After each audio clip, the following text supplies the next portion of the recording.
So hello friends, ये disclaimer है। मैं एक NISM सर्टिफाइड रिसर्च एनालिस्ट हूँ। अपनी तरफ से पूरी कोशिश करती हूँ सही एडवाइस, पर कभी कभी गलती होती है तो अपना रिसर्च आप खुद कीजिए। सिर्फ एजुकेशनल पर्पज़ के लिए ये वीडियो बनाया जा रहा है। तो अब हम अपना वीडियो शुरू करते हैं। तो ये देखिए, अगर आपने कल का वीडियो सुना होगा तो मैंने कल SBI लाइफ, HDFC लाइफ, कोल इंडिया, पावर ग्रिड, ऐसे कुछ शेयर्स में 4-5 शेयर्स को मैंने कल शॉर्ट लिस्ट करवाया था। Short list in the sense, मैंने बोला था कि अपनी वॉच लिस्ट में आप इसको सबसे ऊपर रखिएगा और उसके बाद अगर इसमें डिमांड सप्लाई बने तो इसके अंदर ज़रूर आप ट्रेड लेना। डिमांड सप्लाई से डिमांड, अगर बाय का ट्रेड है तो बायर डबल होने चाहिए, सेल का ट्रेड है तो सेलर डबल होने चाहिए। तो SBI लाइफ का अगर आज हम चार्ट देखें तो SBI लाइफ ने देखिए फर्स्ट कैंडल जो थी, SBI लाइफ ने आज उसको नहीं करा क्योंकि SBI लाइफ के सेलर ज़्यादा थे। एक बार HDFC लाइफ देखिए, HDFC लाइफ ने जरूर देखिए यहाँ पे क्रॉस ओवर दे दिया था तकरीबन 11:45 पे गोल्डन क्रॉस ओवर दे दिया था। मैकडी भी पॉजिटिव थी और ग्रीन कैंडल, ये 600 रुपये का शेयर है तो इसका लॉट साइज 1500 का था। तो ये आप देखिए, ये 618 से शुरू हुआ और 621 तक गया। तो अगर इसमें 2 रुपये भी अगर आप इसमें कमा लेते और उसके बाद भी इसकी क्लोजिंग 618 से ऊपर ही हुई है तो इसमें लॉस आपको नहीं होता। इसके अलावा मैंने एक कोल इंडिया का दिया था। तो कोल इंडिया देखिए, कोल इंडिया का तो काफ़ी अच्छा गया है। कोल इंडिया ने तकरीबन 12:15 पे गोल्डन क्रॉस ओवर दिया और ये जो शुरू हुआ 380 से लेके और इसकी क्लोजिंग हुई है 386 तक। तो ये भी 300 का शेयर है, इसका लॉट भी 1500 शेयर के आसपास का था। तो इसमें भी अगर आप 2 या 3 रुपए कमा लेते तो आराम से आज की पॉकेट मनी निकल जाती है आपकी। तो अब ये तो हुई कल की बात। अच्छा, एक बार कैश की भी बात कर लेते हैं। कल मैंने 2 शेयर आपको बताए थे कैंपस, जो हमने रिकमेंड किया था परसों। तो कैंपस हमने 336 पे रिकमेंड करा था, उसके बाद ये गिर गया था। उस परसों किया था तो 336 के आसपास हमने इसे रिकमेंड किया था। इसके बाद ये डाउन आया, लेकिन देखिए आज ये फिर ऊपर आ गया है। इसको अभी आप रखिए 2-4 दिन, ये कम से कम लॉस आपको नहीं देगा, इस बात की तो 100% श्योरिटी है। बिकॉज बहुत तेजी से बहुत ज़्यादा वॉल्यूम इसके अंदर क्रिएट हुई थी।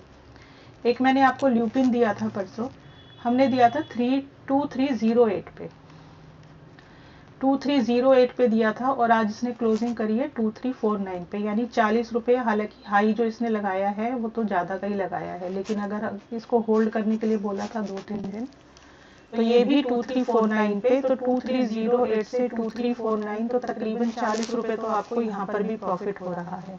ये भी अभी 2-3 दिन रखिए तो इसमें आपको अच्छा पैसा मिल जाएगा। तकरीबन 100 रुपये तो मिल ही जाएंगे। तो 100 शेयर लोगे तो 100 शेयर पे 100 रुपये भी बच गए, 10,000 रुपये हो गए, 2-2.5 लाख रुपये लगा के विद इन 2-3 डेज। तो कोई इसके अंदर बुराई नहीं है। अब कल के लिए देखिए, डॉक्टर रेड्डी को एक बार देख लेते हैं।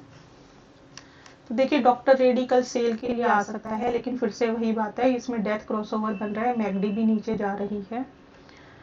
तो अगर इसके सप्लायर ज़्यादा हुए, सेलर ज़्यादा हुए, डबल हुए बायर से, तो कल इसमें आप ट्रेड लीजिएगा। बट अगेन वही बात है, रातों रात क्या सिचुएशन बदल जाए, इसलिए डिमांड सप्लाई हम आज के सिर्फ अंदाज़ा लगा रहे हैं कि कल शायद हमें शुरू होते ही मार्केट हम एक ट्रेड ले सकें। तो डॉक्टर रेड्डी में सेल का एक सेल बनेगा, इसको शॉर्ट लिस्ट कीजिए। एशियन पेंट बहुत कंफ्यूजिंग है, कुछ इसमें अभी समझ नहीं आ रहा है। सन फार्मा में भी कोई ट्रेड नहीं बन रहा क्योंकि ये जो मैकडी है बहुत पहले ही कट चुकी है।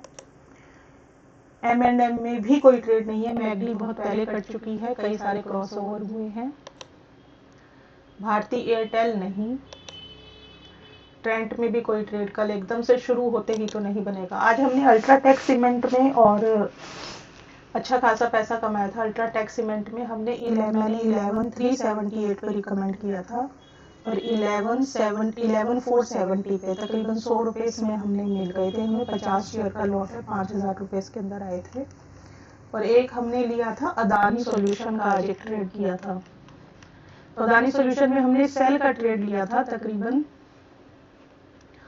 उसके बाद हमने इसको 805 पे 811 के तकरीबन हमने इसे बेचा था और 805 पे खरीदा था। 625 का लॉट है इसका। तो इस पे हमें 6 रुपये मिल गए थे 625 के लॉट पे, तो 3600 का प्रॉफिट इस पे आया था।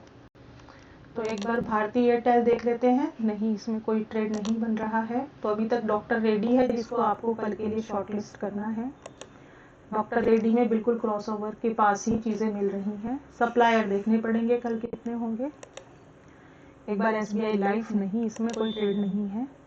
HDFC लाइफ में भी कोई ट्रेड नहीं बन रहा है। अदानी सॉल्यूशन एक बार देख लेते हैं। नहीं, इस पर भी कोई ट्रेड नहीं है। कोल इंडिया में भी कोई ट्रेड नहीं है। आइशर मोटर में भी नहीं है।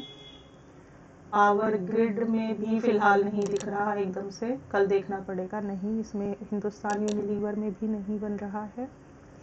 श्रीराम फाइनेंस में भी नहीं है। हाँ, अदानी पोर्ट्स आप प्लीज एक बार कल देखिएगा। अदानी पोर्ट्स में शायद शेयर सेल का आएगा, क्योंकि मैगडी भी डायरेक्शन चेंज कर रही है, मूविंग एवरेज भी डायरेक्शन सेल कर रही है, कैंडल भी काफी बड़ी है और पैराबोलिक सार। तो अभी तक हमें 2 मिले हैं, डॉक्टर रेड्डी और अदानी पोर्ट्स। लेकिन फिर से वही बात है, डिपेंड करेगा बायर सेलर की क्वांटिटी पर। तो एक बार पावर ग्रिड देख लेते हैं। नहीं, आइशर मोटर नहीं, हिंदुस्तान हमने देख लिया था क्या? नहीं, श्रीराम फाइनेंस नहीं, मारुति नहीं, BPCL नहीं, कंफ्यूजिंग है। बजाज ऑटो में भी कल कोई ट्रेड एकदम से शुरुआत में हम लोग, हमारी प्रैक्टिस, हमारा पर्पस ये है कि हम फर्स्ट फ्यू मिनट्स में ही ट्रेड लेके बाहर हो जाए, लेकिन अभी ऐसा कोई सिचुएशन नहीं दिख रहा। हालांकि पूरे दिन में क्या सिचुएशन चेंज हो जाएगी वो तो ऑपरेटर पूरा दिन होता है, उनके पास कभी भी चेंज कर सकते हैं। सिप्ला में भी कोई ट्रेड अभी नहीं दिख रहा है। भारत इलेक्ट्रॉनिक्स में भी नहीं है। टाटा मोटर्स में भी अभी फिलहाल कुछ लास्ट कैंडल पे ट्रेड बनता हुआ नहीं दिख रहा। ONGC में भी नहीं है। नहीं, हीरो मोटोकॉर्प में भी नहीं है। ब्रिटानिया में नहीं है। कंफ्यूजिंग है, ब्रिटानिया में कल बाइंग शायद बने, बट कंफ्यूजिंग है, इसलिए इसको दूर रहना है। Kotak Mahindra,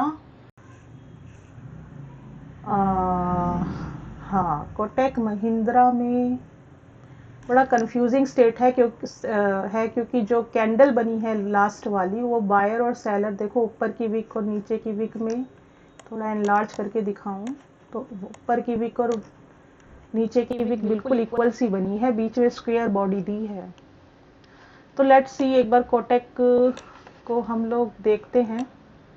I think confusing है, रहने दीजिए, कोटक को भी लॉस हो जाए क्या फायदा। हिंडाल्को में हाँ,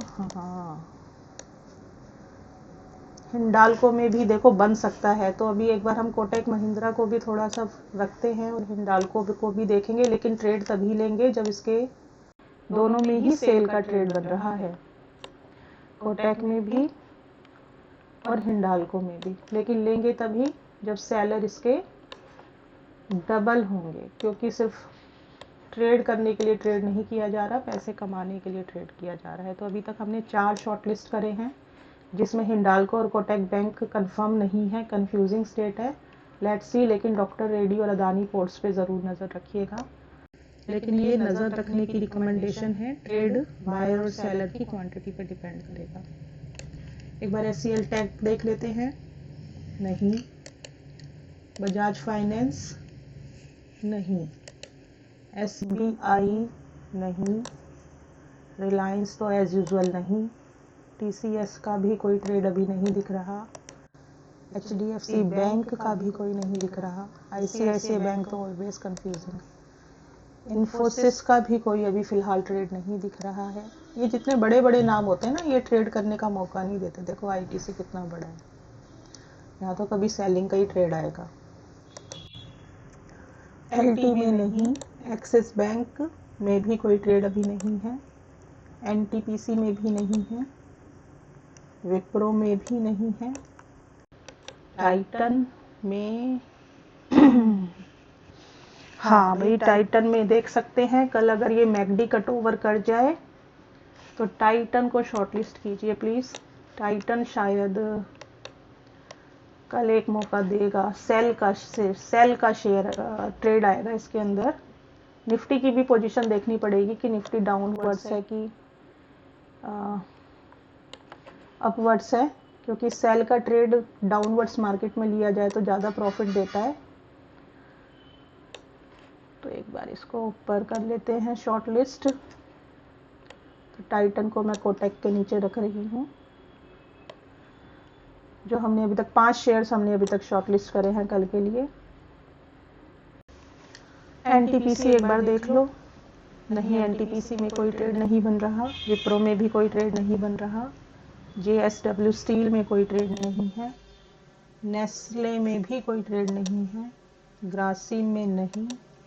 इंडसइंड बैंक नहीं। टेक महिंद्रा में नहीं। अपोलो हॉस्पिटल नहीं। टाटा स्टील नहीं। एचएएल में लेट्स सी, शायद ये दोनों ही डायरेक्शन चेंज कर रहे हैं, लेकिन थोड़ा कंफ्यूजिंग है। मैगडी भी डायरेक्शन चेंज कर रहा है, क्रॉसओवर में मूविंग एवरेज का क्रॉसओवर भी डायरेक्शन चेंज कर रहा है, पैराबोलिक सार भी नेगेटिव इंडिकेशन ही दे रहा है कैंडल में, बट कैंडल जो है वो कंफ्यूजिंग है। लेट्स सी, एचएएल को भी एक बार देखेंगे, लेकिन ये कोई ट्रेड नहीं लेने के लिए मैं सिर्फ शॉर्ट लिस्ट करवा रही हूँ। बाकी बायर सेलर का क्या पोजीशन बनेगा ये तो कल ऑपरेटर ही बनाएगा। बाकी आप मेरा टेलीग्राम ज्वाइन कर लीजिए। इसके अलावा भी जो ट्रेड बनते हैं वो टेलीग्राम पर तभी की तभी पोस्ट कर दिए जाते हैं। तो एक बार एचएएल को देख लेते हैं। कल देखते हैं एचएएल में क्या कोई ट्रेड बनेगा। तो हमने कल के लिए Adani ports, doctor Reddy, Hindalco, HAL, Kotak और टाइटन 1 2 3 4 5 6 शेयर्स को शॉर्टलिस्ट करा है, जिसमें से कुछ बाइंग के हैं, कुछ सेलिंग के हैं। डिपेंड करेगा सेलिंग और सेलर और बायर्स के नंबर पे। और कल निफ्टी की क्या पोजीशन हो सकती है। हालांकि हम निफ्टी और बैंक निफ्टी पे तो भाई हम नहीं बोलते हैं कुछ भी, क्योंकि ये सब दिखावा है। अगर आप FIA का डाटा देखो, जो कि 2 दिन बाद, 48 घंटे बाद, 24 घंटे बाद ऑप्शन का डाटा यहाँ पे रिफ्रेश करके डाला जाता है, NSE BSE जो देती है। तो यही अपने आप में सबसे बड़ा धोखा है कि 48 घंटे के बाद, 24 घंटे के बाद डाटा को पोस्ट किया जाता है। अभी एक न्यूज़ आई है कि इंडिया अपना स्पेस स्टेशन बना रहा है, लेकिन यहाँ का डाटा 48 घंटे से पहले नहीं आ सकता। तो यही अपने आप में बहुत बड़ा फ्रॉड है। इसलिए हम लोग Bank Nifty, Fin Nifty, Sensex इन सबसे दूर रहते हैं। हम अपने सिर्फ जो निफ्टी 50 के फ्यूचर्स के शेयर्स हैं, जिसका बीटा 1 से 2% के बीच में होता है, सिर्फ उसी पे ट्रेड करते हैं। तो आज का वीडियो मैं ख़त्म कर रही हूँ। कल के लिए मैंने doctor Reddy, Adani ports, Hindalco, HAL, Kotak और टाइटन को शॉर्ट लिस्ट करा है, वॉच लिस्ट में सबसे ऊपर रखा है, सो दैट कि हम लोग फर्स्ट कैंडल पे अगर कोई ट्रेड बने तो हम फर्स्ट कैंडल पे ही ट्रेड लेकर पैसा बाहर निकाल कर कमा कर अपनी पॉकेट मनी और अपने बाहर आ जाएं। बात ख़त्म। बस इससे ज़्यादा 1 ट्रेड 2 ट्रेड से ज़्यादा कोई लेना नहीं चाहिए। तो आज के लिए इतना ही है। प्लीज़ मेरा शेयर करिए, लाइक करिए, सब्सक्राइब करिए चैनल, और टेलीग्राम लिंक ज्वाइन कीजिए, फ्री है।